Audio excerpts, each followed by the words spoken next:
Hello again. Welcome back to That's English. Hi everyone. I've brought in this plant today in order to improve the feng shui. Did you know yellow is the colour of happiness? Kieran, do you know how I can improve the feng shui in my home? The most important thing is to get rid of any clutter. The things that you don't use anymore that sit in your house and create blockages. Interesting. In our documentary today, we meet Susie, a feng shui expert. As you watch, see if you can answer this question. How does Susie describe the philosophy of feng shui? Is your home a place of harmony? Do you feel calm when you spend time there? Some people believe that you can improve your health and good fortune simply by balancing the energy of the space around you. This is the ancient art of feng shui, and the Chinese have been practicing it for over 3,000 years.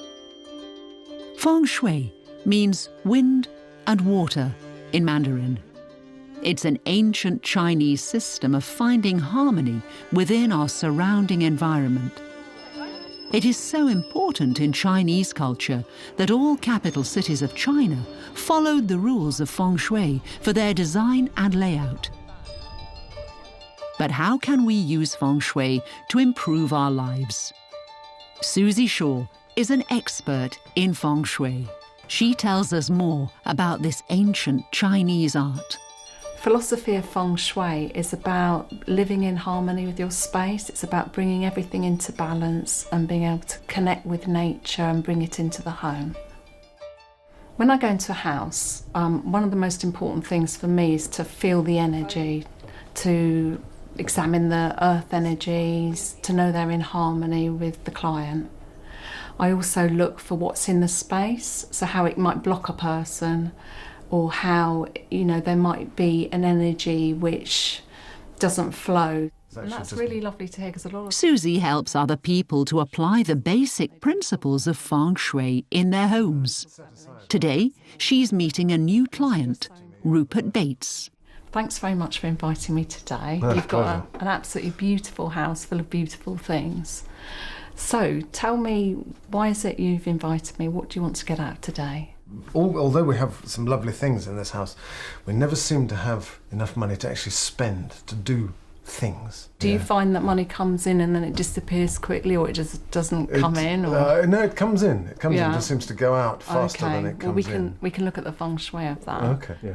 The first and most important principle of feng shui is to clear your clutter. So everything that you don't need, old stuff that was given to you from your auntie that you don't like, that's the first step, is to get rid of all of that stuff. Our homes represent us. So if we have lots of clutter, what it's doing is it's holding us back. It's holding us back in life. We talked about wealth. It's not just about money, it's about the wealth that we feel inside as well. So it's really good to make sure it's all in balance. And the other thing is the cactus plants. That's a big bit of a no-no in feng shui. They don't really belong here in the UK and they're very spiky. The energy's very spiky, so let's just get those out if that's okay with you. So think about putting something red in that area just to kind of say stop, Okay. Yeah, but that is good that the flow's slowed down. Susie has finished her assessment of Rupert's home. So we can look at that. I feel I've helped Rupert in lots of different ways, and hopefully he's going to put in some of the recommendations into action. I have learnt from this session that there are earth energies. There are things that move and you can block them, you can put things in their way. She's made observations and made points that I can definitely put into place.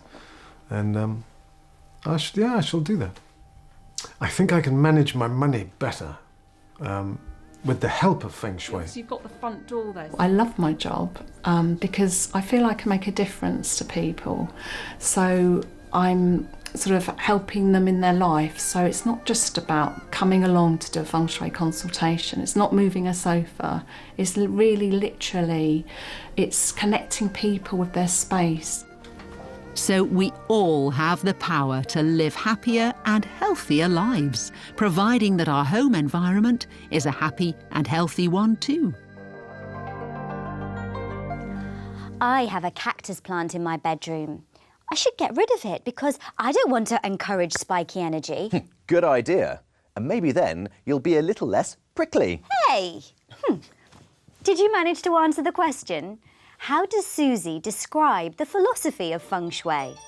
Philosophy of feng shui is about living in harmony with your space. It's about bringing everything into balance and being able to connect with nature and bring it into the home.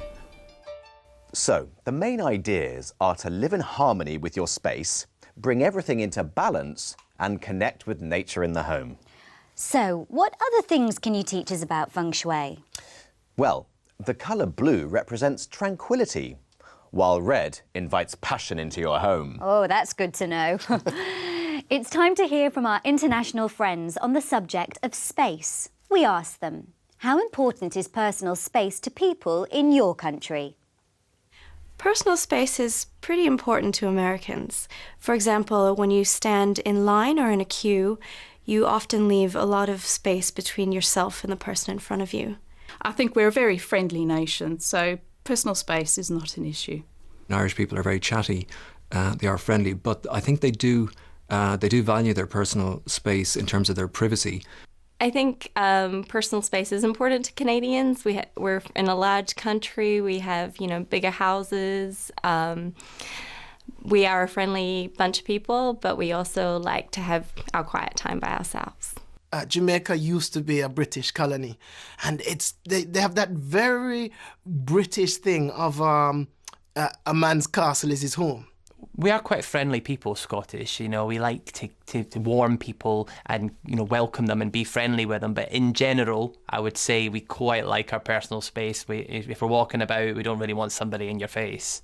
I think to English people, personal space isn't really that important. I mean, we have to deal with the rush hour, which is very close contact on buses, trains, on the tube, all sorts of different public transport. We're so close to each other that it's something we can't really afford to worry about. If we did, we'd all go insane. The Englishman is right. There's no personal space in London. On the tube today, I was squashed against 2 people. Aidan doesn't have that problem. In today's episode, he's on one of the Aran Islands, 5 miles from the mainland. Here's the question for you to answer. Why was the Atlantic Ocean important to people on the Aran Islands?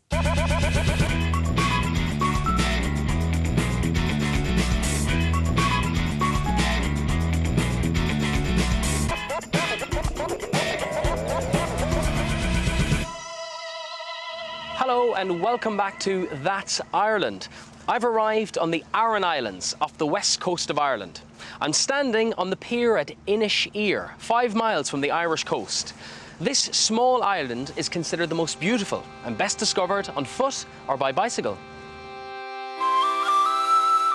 The Aran Islands are made up of 3 islands: Inishmore, Inishman and Inisheer. I'm here with Circa at Rohi Inisheer, the Inisheer bike rental shop. Hello, Circa. Hi, Aidan. Tell us, what is the population of the Aran Islands? So on this island there are 250 residents. This increases to around 300 during the summer months. Then on Inishman there's 150 people, and Inishmore 1,000 people altogether. What's the main language spoken on the island? Would it be English or Gaelic? Gaelic is the main language spoken on the island, and we speak English then as well to the tourists. Could you say something for me in Gaelic? Is misha Sarcha agus ta mai machuniar Inisheer and Ilanis Luke at the Hilland Orin. And translated, that means? My name is Circa and I live on Inisheer, the smallest of the Aran Islands. Thank you very much. The Aran Islands have been inhabited for more than 5,000 years. They are home to some of the oldest archaeological remains in Ireland, including tombs, churches and castles. One of the most stunning features of the Aran Islands is the ancient stone walls, which cover about 1,600 kilometres. Here in Inisheer's graveyard is the famous sunken church. This 10th century church had almost been buried by sand. It has now been excavated and is kept clear of sand by the island's residents. The Aran Islands' history is strongly connected to the Atlantic Ocean. The ocean provided food and protected the islanders from famine and disease.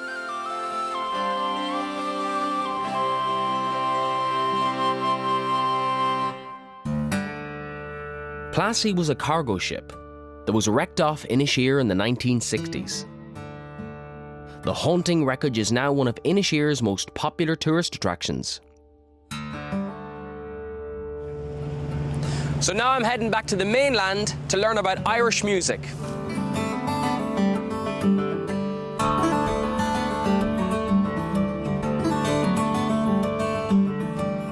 I'm in Doolin, a charming little seaside village in County Clare. This is considered to be the traditional music capital of Ireland.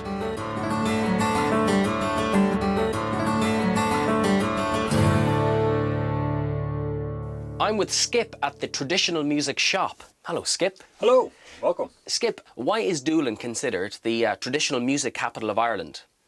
Because it was a sheltered place, kind of an outpost of Ireland. It wasn't affected by the world of dance music and other forms of music. It just flourished here for years and became a hotspot for Irish music players. And what are the instruments that are associated with the traditional Irish music? There's the harp, the symbol of Ireland. There's the uilleann pipes. There's the tin whistle, the bodhrán. Those are the main ones. You mentioned the bodhrán drum, and I see one here. Do you think you could show me a thing or two on it? I could, yeah.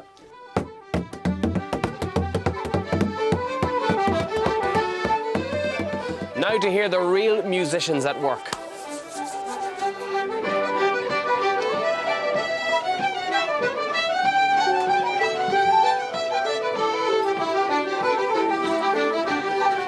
They sound great. I think this is going to be a late night. I'll see you next time on the Cliffs of Moher.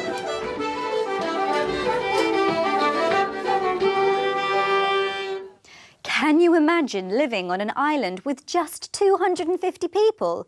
They have plenty of space. Did you answer the question? Why was the Atlantic Ocean important to people on the Aran Islands? The Aran Islands' history is strongly connected to the Atlantic Ocean. The ocean provided food and protected the islanders from famine and disease. So the Atlantic Ocean provided food and protected the islanders from famine and disease. Oh no! The petals are falling off our plant. Oh, what does that mean? Is it bad luck? No, it means I should have remembered to water it. Oh, right. That's it for today. Join us next time on That's English. Bye for now. Bye-bye.